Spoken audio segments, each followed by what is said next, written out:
Welcome back to episode 3 of What's Holding Back My Music Production. Not a damn thing. Took a little break, not because I was burnt out, but because sometimes you need a break. Sometimes you need a break. It's okay. Yeah, and I didn't think about music or watch videos or none of that during this break.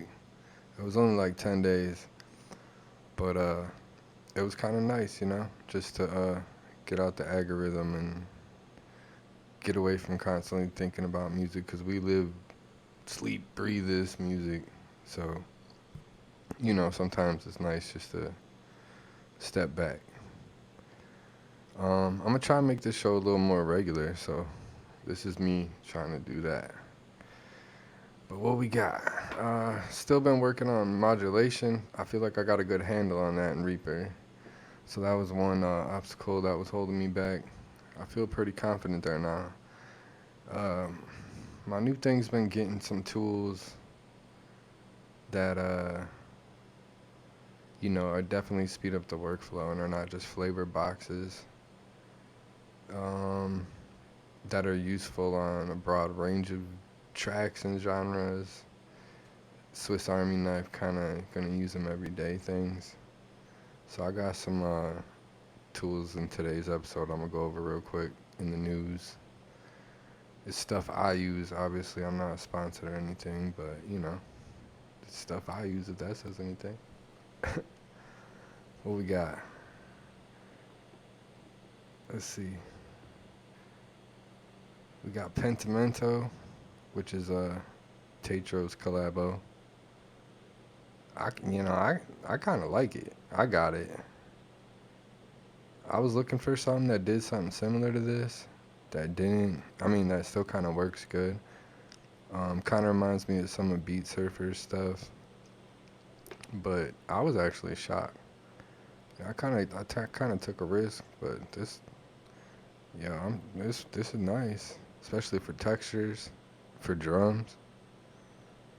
Yeah, that's nice. We got TE. Oh, why'd you do it to me, TE? Upgraded to the 128 megabyte. Yeah, I mean I got the older one, and one way you can use it is a chromatic sampler, like an old Casio. But I do sample on it too. I've never personally run into the sample limitation where I've like thought of where I was like, oh, but I do think it's cool. If you look, they definitely increased the price, which I guess is in line with the rhythm in the other ones. So interesting. Native Instruments, they cooked. We got unfiltered audio. I use Battalion a lot, but pretty much everything unfiltered is been good. I'm sure y'all know about them. What else we got? We got Beat Surfers dropped. Drew, which this was kind of the beat surfing app on iOS. But what's interesting about this is even though it's gesture based, this is designed for um, desktop still, VST. So you can integrate that stuff in probably an app, but you can definitely still. It was designed to be used in a DAW, so that's pretty interesting. Control. If you don't know about Control Works, Uzu, yeah, this is fire. I don't even want to be showing you this stuff right now. This is stuff I don't even want to show y'all. Apotheca. Whew, this is fire. Version 2.0. Oh man, the stuff you can do. If you want to modulate in real time, yeah, it's got saturators, it's got effects,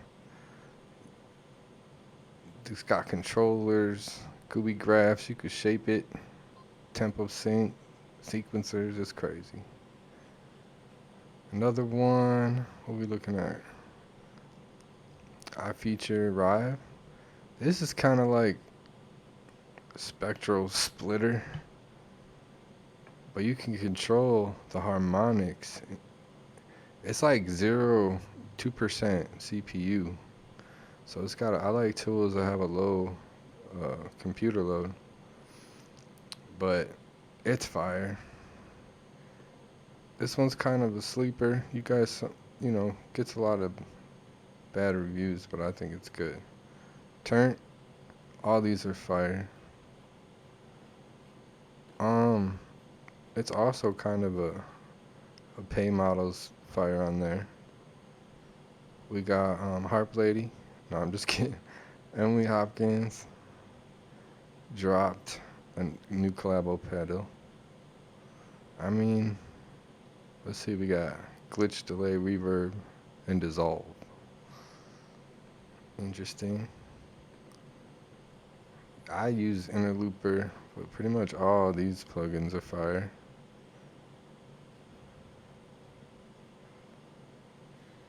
Uh, this Kari Sounds play mod for 15. I mean, if you don't got a neutral amp, I've been using this Amen Break VST. They make it's independent dev. He makes some hardware. This is kind of fire. Um, Chop Beast is another one I kind of mix with it, and it's kind of nice. Delay rings.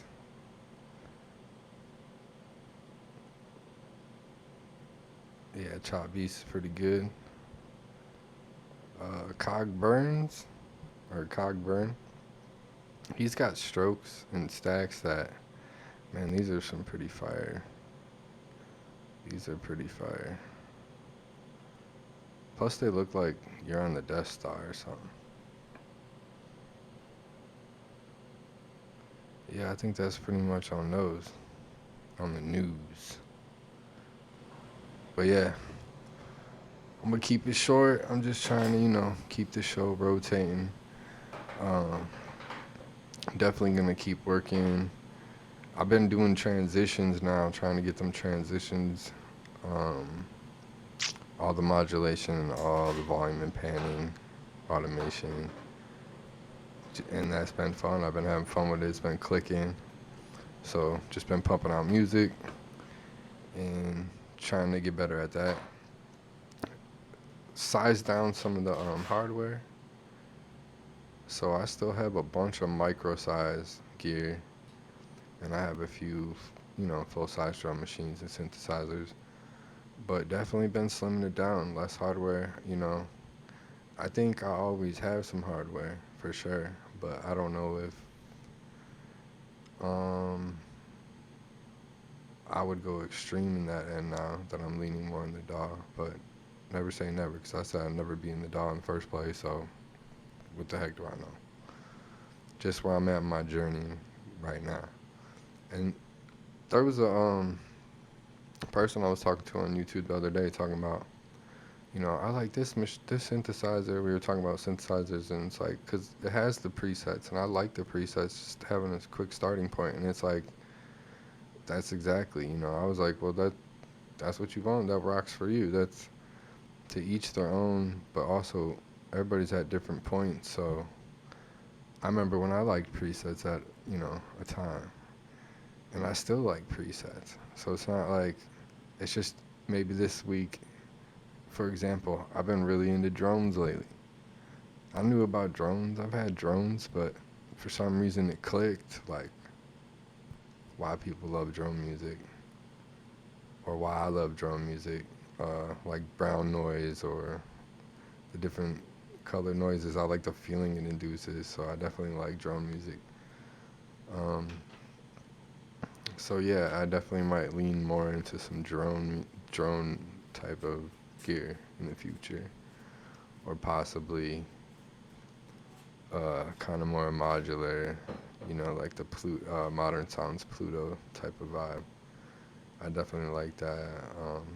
Certain boutique gear, but I also just like weird kind of. The problem with boutique gear Is, it's harder if something that person goes under, or harder to, you're gonna pay a higher price for boutique gear. And also, I probably ended up with some boutique gear because some stuff I've resold, and it's definitely probably harder to resell some weird boutique gear versus like some standard, Digitac or something like that.